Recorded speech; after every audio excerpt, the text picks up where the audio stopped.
Voilà ce qui te permettra de progresser dans la vie. Un carnet? Qu'est-ce que t'es encore en train de me dire là? J'ai passé l'âge pour ce genre d'occupation. Laisse tomber, je vois que tu m'écoutes pas. J'arrive pas à comprendre pourquoi je fais toujours les mêmes erreurs dans ma vie. Hier encore, j'ai raté mon entretien d'embauche et ça ne s'arrête pas là.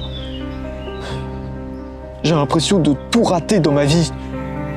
Que ce soit professionnellement, financièrement, relation avec les autres, et même ma propre santé me joue des tours. C'est impossible d'être vraiment heureux.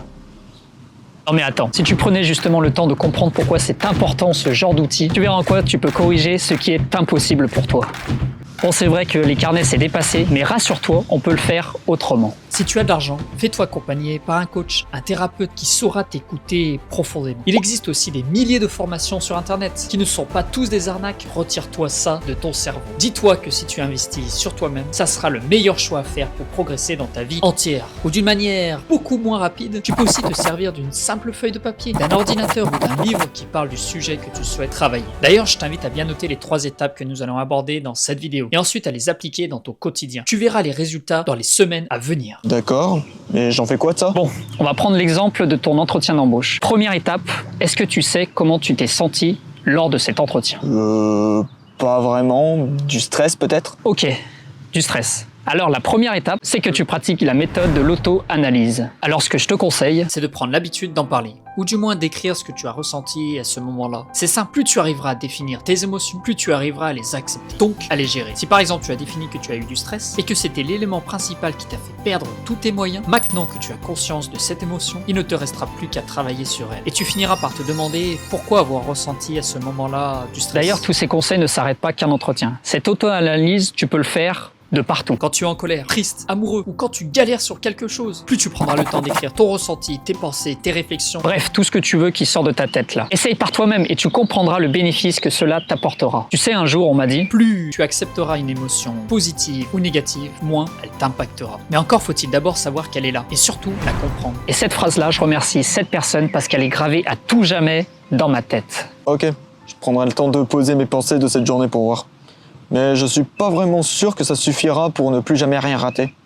Oula, ne plus jamais rien rater, ça c'est impossible. Tu continueras encore à rater, mais justement, ça sera ça qui fera ta force. Car la deuxième étape, c'est les feedbacks, les retours d'informations de l'extérieur qui te permettront de progresser. Dans ton entretien d'embauche là, est-ce que tu sais pourquoi on ne t'a pas retenu? Bah, à part que je suis pas le profil recherché, pas vraiment non. D'accord, mais quel profil cherche-t-il? Parce que si tu as eu cet entretien, ça veut dire qu'ils ont vu ton CV. Donc tu étais le profil recherché. Là tu vois, tu aurais pu creuser pour comprendre ce qui n'allait pas pour eux. Plus tu réussiras à avoir des retours d'informations de l'extérieur, plus tu identifieras le problème. Et plus tu travailleras dessus pour le prochain entretien. Par exemple, pendant mes oraux à l'école, je voyais que mes interlocuteurs s'ennuyaient. Et je finissais par me dire que ce n'était pas si intéressant que ça. Que c'était trop nul. Que j'étais nul. Alors quand on m'a dit plusieurs mois après que ce n'était pas, que je n'étais pas intéressant, mais c'était plutôt que ma voix était trop monotone.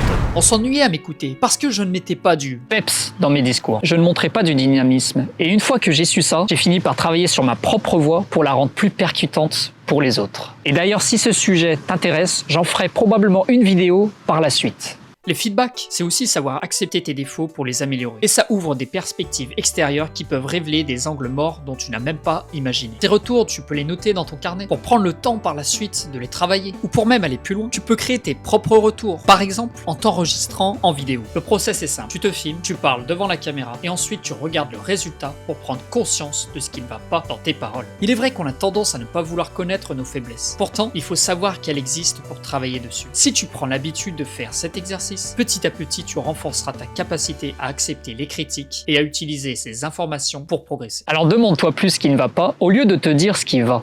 C'est incroyable ce que tu me dis là. J'arrive déjà à visualiser les retours que je pourrais demander. Tu sais quoi? Non? Le sujet de travailler sur soi m'intéresse beaucoup.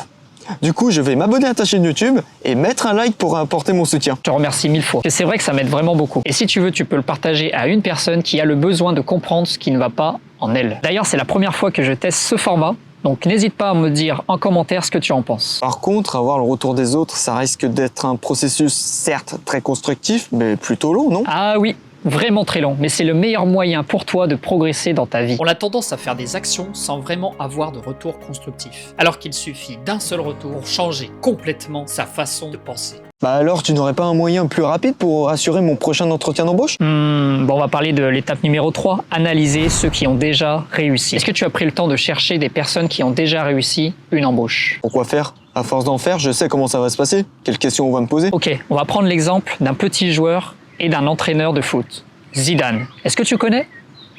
Zizou. Non, je connais pas du tout, non. Non, mais c'est vrai que c'est un petit dans le domaine. Zidane, ce n'est pas pour rien qu'il est la légende française du foot. Lui et les millions de sportifs qui se lèvent chaque jour pour un objectif précis savent à quel point il faut travailler pour réussir à les atteindre. Pour lui, ça passe par l'analyse du terrain et des joueurs. Un entraîneur comme Zizou passe plus de temps à analyser ses propres joueurs et adversaires pour voir les faiblesses et les points d'amélioration possibles.